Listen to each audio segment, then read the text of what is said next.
भ्रष्टाचार से कमाई के पैसे की हेराफेरी के आरोप झेल रहे नेता प्रवर्तन निदेशालय के बुलावे पर सवालों का सामना करने से कन्नी काट रही हैं।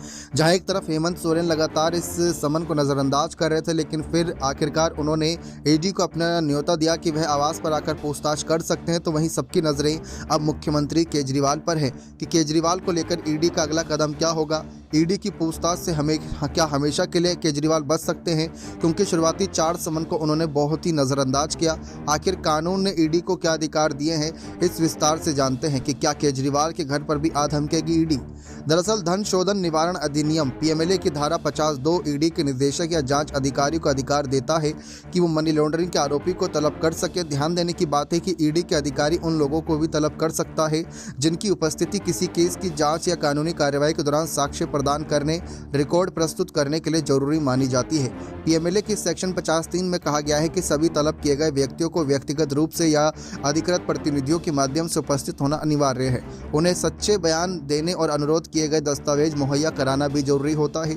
यह ध्यान रखना महत्वपूर्ण है कि पीएमएलए के तहत प्रत्येक कार्यवाही को न्यायिक माना जाता है, जिसका अर्थ है कि दिए गए बयानों को अदालत के सामने शपथ माना जाता है। एक बार तलब किए जाने के बाद व्यक्तियों के पास एजेंसी का निर्देश का पालन करने, बयान दर्ज करने और उनके पास मौजूद किसी भी प्रासंगिक दस्तावेज जमा करने के अलावा कोई विकल्प नहीं होता। समन के बाद उपस्थित होने में विफलता, चाहे वह एक बार हो या बार बार जांच में सहयोग नहीं करने, सच्चाई का सामना करने से बचने के प्रयासों के रूप में देखा जाता है। हालांकि ये अपने आप में गिरफ्तारी का कारण नहीं बन सकता, लेकिन गिरफ्तारी की एक वजह जरूर बन सकता है। यदि ईडी ने किसी को व्यक्तिगत रूप से तलब किया है तो उसके पास किसी प्रतिनिधि को भेजने का विकल्प नहीं होता, उसे हर हाल में खुद ही पेश होना होता है। कुछ मामलों में ईडी बिना किसी पूर्व समन के किसी संदिग्ध को गिरफ्तार कर सकता है। ऐसा करने पर ईडी को रिमांड के दौरान अदालत में साबित करना होता है कि सबूतों से छेड़छाड़ या प्रमुख गवाहों को डराने से रोकने के लिए गिरफ्तारी जरूरी है। इसका एक उदाहरण फरवरी 2022 में मिला, जब महाराष्ट्र में कैबिनेट मंत्री को मुंबई के ईडी ऑफिस में गिरफ्तार किया गया था। उन्हें उनके खिलाफ किसी भी लंबे समन के बिना पूछताछ के लिए हिरासत में लिया गया था।